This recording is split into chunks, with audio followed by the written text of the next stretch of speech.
Ka nisur puna për ndërtimin e shkollës së mesme të bashkuar Zyber Sharka në njësinë administrative Hys Gjokaj. Ky investim pritet të sjellë kushte bashkëkohore për nxënësit dhe mësuesit, duke ndikuar pozitivisht në jetën arsimore dhe komunitare të zonës. Punimet u inspektuan nga kryetaria e Bashkisë Lushnjë, zonjari Selda Sefa, e shoqëruar nga drejtuesi i njësisë Hys Gjokaj, zoti Hysni Dingozi, dhe përfaqësues të firmës zbatuese.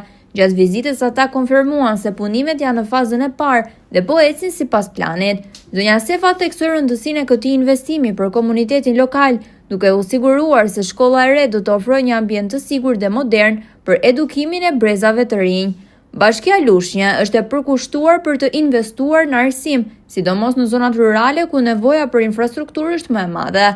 Ajo falenderoi komunitetin për durimin dhe bashkëpunimin. Shkolla do të jetë një model për zonat përreth. Nxënësit meritojnë kushte të denja për të ndërtuar të ardhmen e tyre.